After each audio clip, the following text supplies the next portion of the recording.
అన్న ఇవాళ మీతో బాగున్నట్టు వాళ్ళు నటించవచ్చు, హరీష్ అన్న కావచ్చు, సంతన్న కావచ్చు.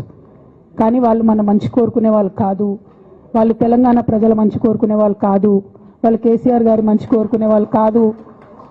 వాళ్ళను మీరు దూరం పెట్టి రాజకీయంగా తెలంగాణ రాష్ట్ర సమితిలో ఇప్పుడు బీఆర్ఎస్లో పనిచేస్తున్నటువంటి హార్డ్ కోర్ కార్యకర్తలను దగ్గరికి తీసుకొని ప్రజా ఉద్యమాలు తీసుకొని ప్రజల దగ్గరికి పోతేనే మన పార్టీ బతుకుంటుంది, నాన్న పేరు బాగుంటుంది.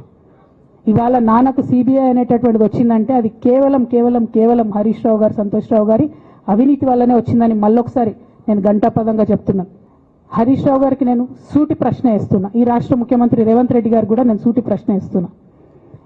నా మీద కుట్రలు ఎప్పటి నుండి ప్రారంభమైనాయి? ఎప్పుడైతే హరీష్ రావు గారు, రేవంత్ రెడ్డి గారు ఒకే ఫ్లైట్లో హైదరాబాద్ నుండి ఢిల్లీకో, ఢిల్లీ నుండి హైదరాబాద్లో ఒకే ఫ్లైట్లో వాళ్ళిద్దరు ప్రయాణం చేసి వచ్చినప్పుడు హరీష్ రావు గారు రేవంత్ రెడ్డి గారి కాళ్ళు పట్టుకొని సరెండర్ అయినాక ఈ కుట్రలు స్టార్ట్ అయినాయి, నా మీద ఈ స్టోరీలు స్టార్ట్ అయినాయి, మా కుటుంబాన్ని విడగొట్టాలనేటటువంటి కుట్ర స్టార్ట్ అయింది. నేను ఛాలెంజ్ చేస్తా ఉన్నా, రేవంత్ రెడ్డి గారు మీరు చెప్పండి, ఆ ప్రయాణం జరిగిందా జరగలేదా? హరీష్ రావు గారు మీరు చెప్పండి, ఒకే ఫ్లైట్లో మీరు రేవంత్ రెడ్డి గారితో కలిసి వచ్చిండ్రా రాలేదా?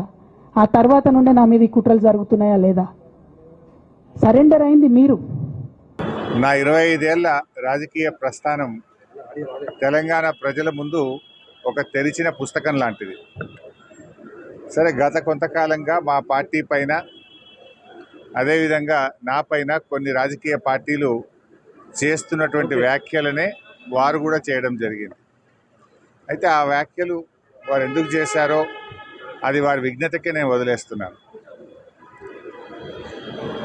కేసీఆర్ గారి నాయకత్వంలో గత 2.5 దశాబ్దాల కాలంగా ఒక క్రమశిక్షణ కలిగిన కార్యకర్తగా రాష్ట్ర సాధనలో, రాష్ట్ర అభివృద్ధిలో నేను చూపిన నిబద్ధత, నా పాత్ర అందరికీ తెలిసినటువంటిదే. ఈరోజు రాష్ట్రంలో ఎరువులు దొరకక ఒకవైపు రైతులు గోసపడతా ఉన్నారు, మరొక వైపు వరద ప్రాంతాల ప్రజలు అనేక ఇబ్బందుల్లో ఉన్నారు. కేసీఆర్ గారు దశాబ్ద కాలం ఎంతో కష్టపడి నిర్మించిన వ్యవస్థలను, ఒక్కొక్క వ్యవస్థను ఉద్దేశపూర్వకంగా ఈనాడు రేవంత్ రెడ్డి గారి ప్రభుత్వం కూల్చేటువంటి ప్రయత్నం చేస్తూ ఉంది.